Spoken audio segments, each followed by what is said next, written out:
आज से कुछ ही दिन पहले की बात है। भारत के द्वारा यूएन को दी जाने वाली फंडिंग में एक बहुत ही मेजर कट किया गया था। बल्कि उसी दौरान कई सारे जो भारत से एक्सपर्ट्स हैं उन्होंने ये भी चेतावनी दी थी कि इंडिया को जो यूएन पीस कीपिंग मिशंस में दी जाने वाला कंट्रीब्यूशन है उसको भी बंद कर देना चाहिए जब तक कि हमें यूएनएससी में परमानेंट मेंबरशिप नहीं मिलती है। इस पूरे मुद्दे को लेकर हमने एक वीडियो भी बनाई थी, जिसको अगर आपने अभी तक नहीं देखा है तो जरूर देखिएगा। आज दोस्तों उसी संबंध में हम लोग एक मेजर डेवलपमेंट देख रहे हैं। मैं कहूंगा हमारे जो पीस कीपिंग मिशंस के लिए एक बहुत बड़ी जीत हमें देखने को मिली है, बिकॉज इंडिया के द्वारा प्रस्तावित एक डेटाबेस को अब ऑफिशियली लॉन्च कर दिया गया है, जिसके माध्यम से जो हमारे पीस कीपर्स हैं उसके खिलाफ होने वाले जो भी क्राइम्स हैं उनको अब हम लोग रिकॉर्ड कर पाएंगे। आप लोग देख सकते हैं, खबर कल ही सामने आई है। India has now launched a database to record the crimes against the UN peace keepers. यहां पर भी आप देख पाएंगे हमारी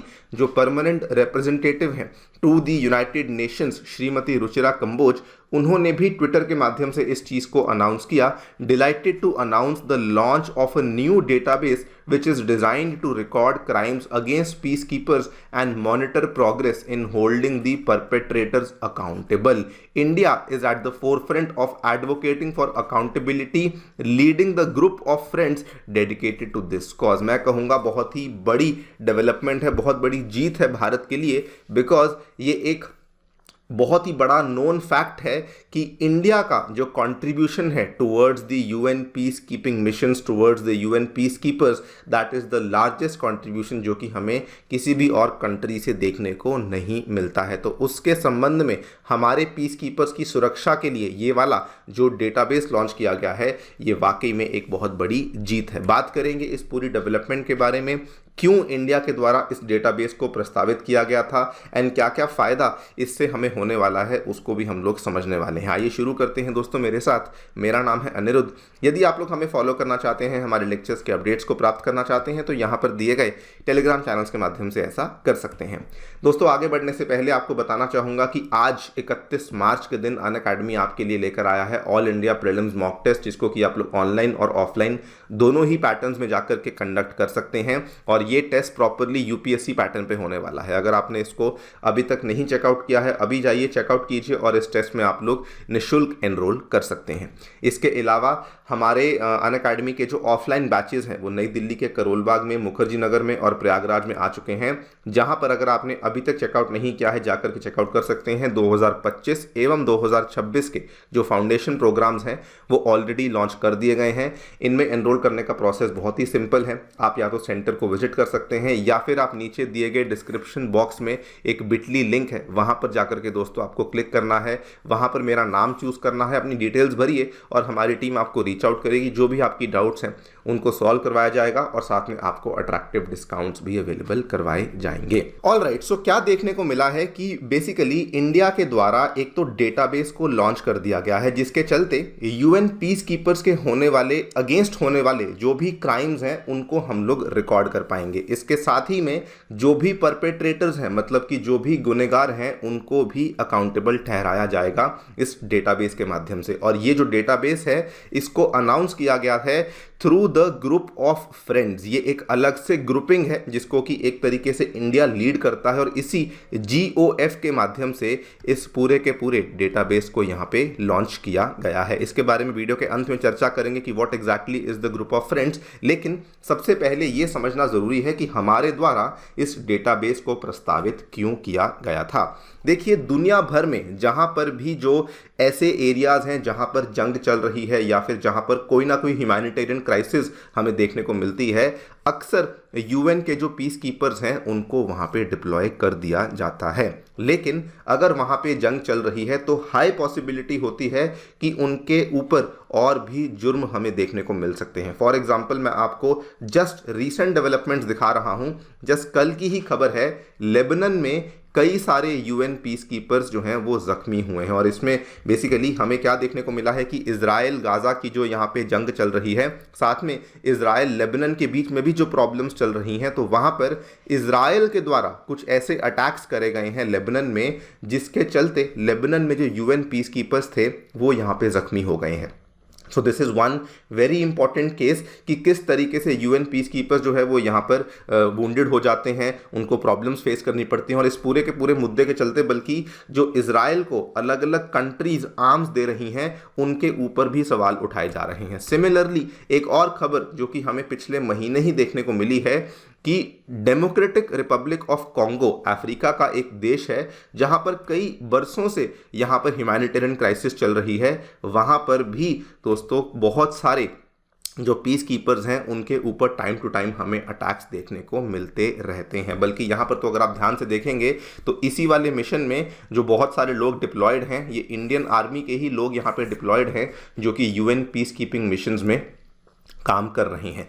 तो ये एक बड़ा कारण था कि इंडिया के द्वारा इस पीस कीपर्स के अगेंस्ट क्राइम्स को रिकॉर्ड करने के लिए डेटाबेस को यहाँ पे प्रस्तावित किया गया था। Second big reason was, in fact अगर आप देखें तो India UN peace keeping force में सबसे बड़ा कंट्रीब्यूटर माना जाता है। टोटल अभी तक पिछले 70 सालों में इंडिया के द्वारा 2,60,000 से भी ज़्यादा मिलिट्री और पुलिस पर्सोनल को कंट्रीब्यूट किया गया है।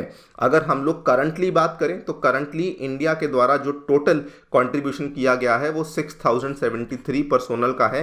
केवल नेपाल और बांग्लादेश ऐसे देश हैं जो कि इंडिया से थोड़ा सा ज़्यादा कंट्रीब्यूशन कर रहे हैं, लेकिन वो करंटली है। ओवरऑल अगर क्यूमुलेटिवली देखेंगे तो 70 सालों में जितना कंट्रीब्यूशन इंडिया के द्वारा किया गया है उतना कंट्रीब्यूशन किसी भी और कंट्री ने नहीं किया है। हैरानी वाली बात तो यह है कि यूएनएससी में दिखने वाले जो 5 परमानेंट मेंबर्स हैं उसमें केवल फ्रांस के द्वारा 587 पर्सोनल को कंट्रीब्यूट किया गया है, बाकी लोग तो यहाँ पे कंट्रीब्यूशंस करते भी नहीं हैं। तो ओवरऑल अगर आप देखें तो बाकी P5 नेशंस कंट्रीब्यूशन से हमारा कंट्रीब्यूशन बहुत ज़्यादा है। अच्छा, जहाँ जहाँ पर भी यूएन पीस कीपिंग फोर्सेस को डिप्लॉय किया गया है, अगर 71 कंट्रीज़ में डिप्लॉय किया गया है तो 49 कंट्रीज़ में इंडिया की फोर्सेस दोस्तों सर्व कर रही हैं या फिर कर चुकी हैं। तो क्लियरली हमारा कंट्रीब्यूशन बहुत बड़ा है and in order to safeguard the security of our peace keepers हमारे द्वारा इस डेटाबेस को प्रस्तावित किया गया है। इनफैक्ट मैं यहाँ पे कहूँगा एक और बड़ा कारण ये भी था कि जब पिछले महीने जब हमारे बजट में ये ऐलान किया गया था कि हम यूएन को दी जाने वाली फंडिंग को कट कर रहे हैं, तो कई सारे एक्सपर्ट्स ये भी मांग कर रहे थे कि हमें यूएन का जो पीस कीपिंग मिशन है उसको बंद कर देना चाहिए, और उस चीज़ में भी ये एक बड़ा योगदान होगा कि अब हमारे जो पीस कीपर्स हैं कम से कम उनकी सिक्योरिटी तो यहाँ पर सेफगार्ड हो रही है। ये डेटाबेस कैसे हेल्प करेगा? तो डेटाबेस जो है एक ऑनलाइन रिपोजिटरी की तरह काम करेगा। इसमें जो भी सेक्रेटेरिएट हैं, जो भी मिशंस हैं, जितनी भी मेंबर स्टेट्स हैं जो कि यूएन पीस कीपिंग मिशंस के साथ एसोसिएटेड हैं, उसके लिए ये यूएन पीस कीपर्स के खिलाफ होने वाले जो भी मैलिशियस एक्ट्स हैं उनको मॉनिटर कर पाएगा और उन केसेस को यहाँ पर एड्रेस भी कर पाएगा। नाउ ये जो पूरा का पूरा डेटाबेस है दोस्तों, by the way group of friends के द्वारा इसको सामने लॉन्च किया गया था। ग्रुप ऑफ फ्रेंड्स क्या चीज़ है? याद होगा आपको 2021-22 में इंडिया के द्वारा यूएनएससी की जो मेंबरशिप है उसको लिया गया था, टेम्पररी मेंबरशिप जो कि 2 साल की होती है उसको लिया गया था। उसी टाइम पे इंडिया ने GOF का जो ग्रुपिंग है इसको लॉन्च किया था 2022 में, सो दैट, और ये जो ग्रुपिंग है ये पर्टिकुलरली पीस कीपिंग मिशंस के लिए ही लॉन्च करी गई थी, सो दैट अगर कोई ब्लू हेलमेट्स के खिलाफ किसी प्रकार के क्राइम्स को करता है तो हम लोग वहाँ पे अकाउंटेबिलिटी प्रमोट करना चाहते हैं। इनको ब्लू हेलमेट्स क्यों कहा जाता है? बिकॉज आप देख पाएंगे यूएन पीस कीपिंग मिशंस में काम करने वाले जो भी लोग हैं उनकी जो कैप्स होती हैं या उनके जो हेलमेट्स होते हैं वो नीले रंग के होते हैं, और ये तब की बात है जब इंडिया ने यूएनएससी की मेंबरशिप को संभाला था। इस GOF में इंडिया अकेला नहीं है, और भी कई सारे देश हैं, अप्रॉक्सीमेटली 40 के आसपास मेंबर स्टेट्स हैं, जिसमें फ़िलहाल Bangladesh, Egypt, India, France, Morocco और नेपाल जो हैं वो को चेयर्स बने हुए हैं। और इसी GOF की सेकेंड मीटिंग हेल्ड हुई थी 26 मार्च 2024 को, जब ये वाला जो डेटाबेस का ऐलान है ये हमें देखने को मिला था। और इस GOF का मेन जो मैंडेट है वो यही है कि यूएनएससी रेजोल्यूशन 2589 को हमें प्रमोट करना है, और ये UNSC resolution 2589 again basically deals with the security and the progress of the UN peace keepers and the UN peace keeping missions, और इसी के लिए इंडिया अब एक फोर फ्रंट पे आ चुका है। मैं कहता हूं कि बहुत ही बड़ा मूव है जो कि इंडिया के द्वारा यहाँ पे हासिल किया गया है। नंबर 1, इससे हमारे जो पीस कीपिंग फोर्सेज हैं उनको ऑब्वियसली ज़्यादा सिक्योर महसूस होगा, बिकॉज दे विल फील कि उनके खिलाफ होने वाले जो क्राइम्स हैं उनको भी यहाँ पे जस्टिस मिलेगा। जो भी परपेट्रेटर्स हैं, कोई भी और कंट्री अगर कोई ऐसा करती है तो उनके खिलाफ उनको जस्टिस मिलेगा। सेकेंडली, इंडिया की जो डिमांड्स हैं फॉर द परमानेंट मेंबरशिप की सीट, उसमें भी हमारा जो एक तरीके से ये कह लीजिए कि हमारी जो डिमांड्स हैं वो और ज़्यादा सॉलिड हो जाएंगी, बिकॉज अब हम लोग हमारे यूएन पीस कीपिंग फोर्सेस के लिए जो ये वाले प्रोग्रेसिव स्टेप्स को यहाँ पे ले रहे हैं। बाकी देखते हैं क्या होता है। आपकी दोस्तों इस चीज़ को लेकर क्या राय है हमें डेफिनेटली बताएं कमेंट सेक्शन में। जाने से पहले बताना चाहूँगा कि अनअकैडमी आपके लिए कुछ बहुत ही इंटरेस्टिंग पॉडकास्ट को लेकर आई है, जिनको अगर आपने अभी तक नहीं देखा है तो ज़रूर देखिए। स्पेशली अगर आप इस साल के 2024 प्रीलिम्स में अपीयर कर रहे हैं तो आपके लिए कुछ last minute tips and tricks यहाँ पे काफ़ी ज़्यादा यूजफुल साबित हो सकती हैं। Thank you so much for listening, stay tuned and stay safe.